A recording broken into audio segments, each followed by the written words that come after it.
baina koherenteak bagara, eta izango gara gure laguntzeko jardunean. Horregatik gainerako sektorei esfortzu bat eskatzen diegunean gerriko hori edo estutzeko zilegitasun batekin ere egingo dugu. Urte bereziak utzi ditugu zentzu horretan, eta udal gobernutik kanpo herri hontako zinegotzi direnei barku honetako norabidean, udal gobernu honek zehazten duen norabide horretan, zentzu beran arraun egin dezatela eskatu nahi diegu gainerako alderdiei, ez diegu aparteko aleginik eskatzen, edo ala uste dugu entzat, euren jardunean erantzukizunez joka dezatela ez besterik. Aurkeztuko ditugun proposamenetan sartuta eta aurreko guztiak esan da misteriorik ez dago gure proposamena nondik nora joko duen azaltzeko austeritatea. Behin da berriz esan dugu eta gure kanpainan leloa zan, eta hori izan da gure lehen proposamenak bideratzeko garaian presente izan dugun zertzelada nagusia. Horregatik, beherakada nabarmena proposatuko dugu. Ez bakarrik soldatetan, baita liberazio kulturuan.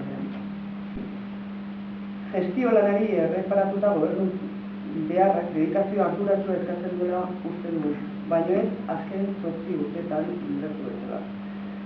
8 liberazio, izan dedikazio osoz eta partzialez, zeharo neurrigabea iruditzen zaigu.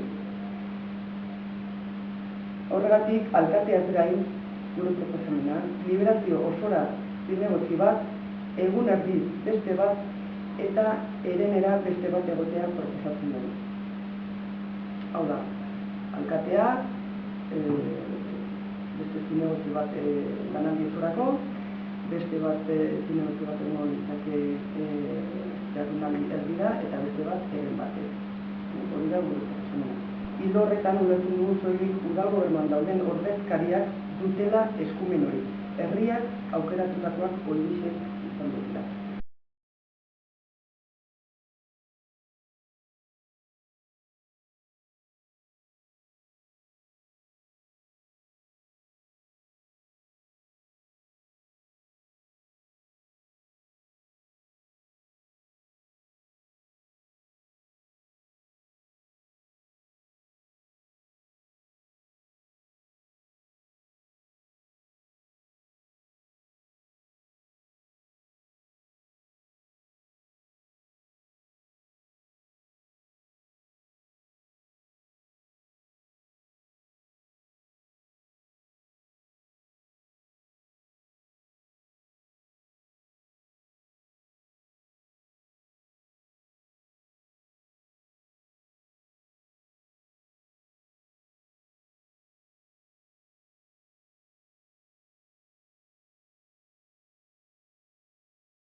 Edo retribuzioetan ere jitxiera planteatuko dugu.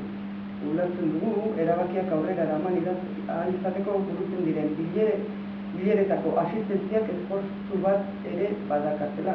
Are gehiago, familia kontziliazioaren beharra guztion ahotan den honetan.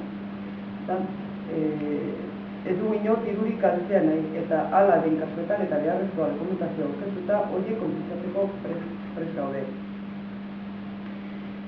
Baina argi izan dezatela herritarrek ez dugu udaletxean kontura inor patrikak betezerik onartuko.